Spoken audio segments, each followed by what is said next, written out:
અમારા સત્ય સાંઈ બાબાના નામેથી અમારું ગામ ઓળખાતું હતું, હવે તમારા નામથી ઓળખાય છે. ક્યાં બાત હે. મજામાં. જય માતા.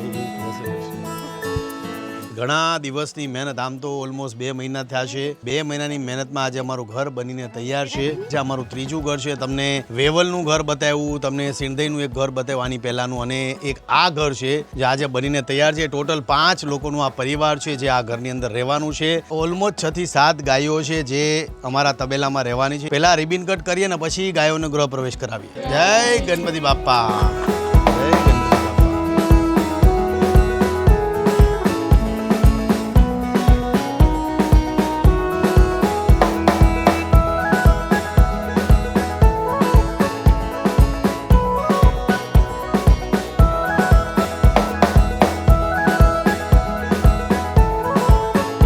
બસ બાંધી દો ભાઈ.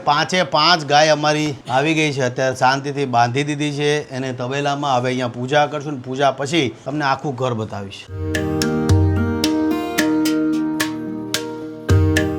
દિવસે ને દિવસે એવું મને લાગે છે કે ભાઈ હું જે ઘર બનાવું છું એમાં કંઈ ને કંઈ નવું પરિવર્તન આવે છે. આ જે ઘર છે બધા જ લોકોને બહુ ગમ્યું છે. ભાઈ પહેલાં આપણે ઘર ક્વિકવ્યુમાં જોઈ લઈએ કે ભાઈ ઘર કેવું છે. જેવા તમે ઘરની ઉપર આવશો એટલે તમને સરસ મજાના આ દાદરો જોવા મળશે. દાદર ઉપર આપણે ચડીએ છીએ. ઘરની હાઈટ અમે વધારે રાખી છે અને આ એક સરસ મજાની ઓસરી છે. આ ઓસરીમાં આપણે મસ્ત અહીંયા બેસી શકીએ પરિવાર સાથે. આ અમારો જે પરિવાર છે 5 લોકો શાંતિથી આ જગ્યા પર બેસશે. આવનારા સમયમાં ધાબુ તો આપણે બનાવ્યું છે, પણ આ ઓસરી છે. ઓસરીની અંદર તમે જેવા આવશો એટલે તમને પહેલા તો આ બ્યુટીફુલ રૂમ પ્લસ તમે કિચન કહી શકો છો. આ કિચન છે જેમાં શાંતિથી આ પરિવાર પોતાની રસોઈ બનાવી શકશે. દીકરી છે રસોઈ બનાવશે, માં જે છે રસોઈ બનાવશે. પાણીની આપણે વ્યવસ્થા કરી છે. આ સરસ મજાનું કિચન સેટઅપ આપણે કર્યું છે જેમાં અનાજ કરિયાણું છે અને અમારું ખજૂરભાઈનું શુદ્ધ સિંગ તેલ છે. આ મારું પોતાનું બ્રાન્ડ છે. આ જરૂરથી તમારા ઘરે ઓર્ડર કરજો. ગેસની આપણે વ્યવસ્થા કરી છે. ગેસનું સિલિન્ડર આપણે ભરાઈ દીધું છે અને ઊભું કિચન આપણે રાખ્યું છે.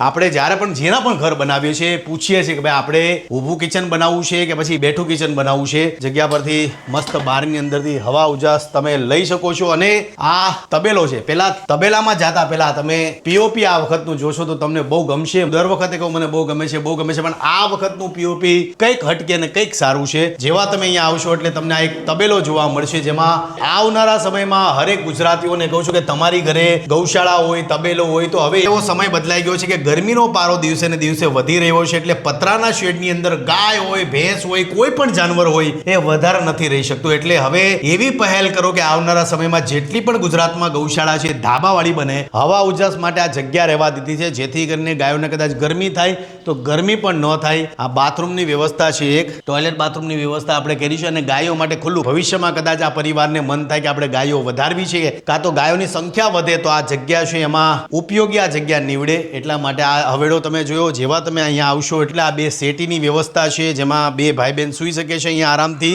આ રૂમમાં તમે જેવા આવશો એટલે તમને આ પીઓપીની વ્યવસ્થા તમે જુઓ, સેટી તમે જુઓ, ટાઇલ છે.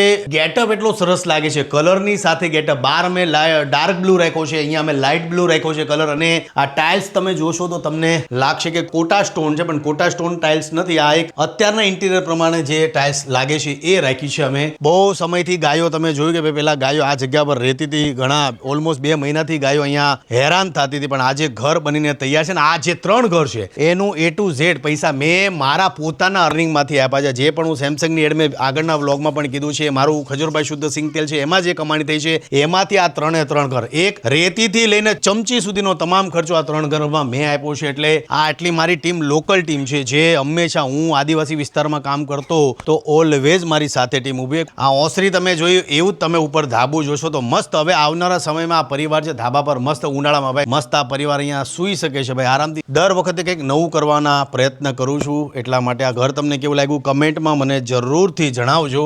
અત્યાર સુધી જેટલા પણ ઘર બનાવ્યા છે એમાં હરેક ઘરની અંદર ચેલેન્જ અલગ હોય છે, મહેનત અલગ અલગ હોય છે. અને ખાસ તો આદિવાસી વિસ્તારમાં જ્યારે શિયાળામાં કામ કરતા હોઈએ ત્યારે ઠંડીનું પ્રમાણ આ વિસ્તારોમાં વધારે હોય છે. પણ બે મહિનામાં 3 ઘર બનાવવામાં એટલી બધી તકલીફ પડી. પણ આ જે પરિવાર છે 5 લોકોનું એને પણ શાંતિ થઈ ગઈ છે એટલે સરસ લાગે છે. સારું છે. હા, પહેલું અમારું એવું નહીં બનતું. પહેલે અમારી બહુ નબળી પરિસ્થિતિ હતી. અત્યારે તમારે ઘેર બનાવી આપ્યું એટલે આમ બહુ સારું. પણ બે છોકરા બહુ મહેનતી છે, માયાળુ છે. આટલા દિવસ આ માજીની તમને એક વાત કરું, પહેલા દિવસથી લઈ સતત મહેનત કરતા હતા. સાથે એ તગારા ઉપાડે ને એ પતરા ઉપાડે, રાત દિવસ એમણે પણ મહેનત કરી છે. ગાય લીધે જ ઘેર બન્યું એમ લાગે. તો અને બીજું કે ગાય જેટલી હતી હું પહેલા દિવસે આવ્યો તો ત્યારની હોતો વાત કરું, જ્યારે એ ગાયની બધી એટલી બધી વાવાઝોડું હતું, સાયક્લોનના લીધે બધું વેરવિખેર થઈ ગયું હતું, પણ જે પરિસ્થિતિ ઘરની હતી ને એમાં ગાયોના જે ફેસ તમે જો, એક તો તમને ગાયનું આમ તમે નેચરલ મોઢું જોવો તોય તમને દયામણું લાગે, પણ આજે 5-6 ઘર 2 મહિના પછી એના ઘરે મસ્ત બંધાઈ ગઈ છે. બસ આવનારા સમયમાં બસ આવી રીતના સારા કામ કરવાના છે. આજ માટે આટલું છે. તમારી આજુબાજુમાં જે પણ જરૂરિયાતમંદ લોકો એને પ્રેમ આપો, સપોર્ટ કરો, એમના માટે કામ કરો. મારું પોતાનું ખજૂરભાઈ શુદ્ધ સિંગ તેલ છે, તો એમાં પણ હું જે કમાઉં છું એ લોકો માટે વાપરું છું. અને તમે આ મારું જે બ્રાન્ડ છે, તમારું બ્રાન્ડ છે, તમારા ઘરનું બ્રાન્ડ છે, જેટલી પણ ગુજરાતની માતા બહેનો છે તમામને કહું છું કે તમારું આ ખજૂરભાઈ શુદ્ધ સિંગ તેલ તમારું બ્રાન્ડ છે, એવી રીતના તમારા ઘરના રસોડામાં વાપરજો. આજ માટે આટલું છે. મળીએ છે. જય માતાજી, જય શ્રી કૃષ્ણ. આ બધા અમારા મિત્રો, આમનું મેં ઘર બનાવ્યું હતું, એ લોકો અહીંયા છે હાજર. આજે એક ગાય અહીંયા બેઠી છે કે નહીં? શાંતિ, કેમ છો? મજામાં માસી? શાંતિ? તમને મળવા માટે આજે ખાસ અમારા સત્યસાઈ બાબાના નામેથી અમારું ગામ ઓળખાતું હતું, હવે તમારા નામથી ઓળખાય છે. ક્યાં વાત હે. આપણે ઘણીવાર મહેનત કરતા હોઈએ, આ મહેનતના પૈસા છે. અત્યારે કદાચ મારું બ્રાન્ડ બહુ નાનું છે, પણ આવનારા સમયમાં કદાચ ખજૂરભાઈ શુદ્ધ સિંગ તેલ એટલું બધું મોટું વિકરાળ રૂપ લઈ લે. આ બધાના આશીર્વાદ હશે તો. એટલે ભાઈ તમે બધા પ્રાર્થના કરજો અમારા માટે. કરશો ને? ભાઈ આ 2 ઘર આજે મસ્ત સંપન્ન થઈ ગયા છે.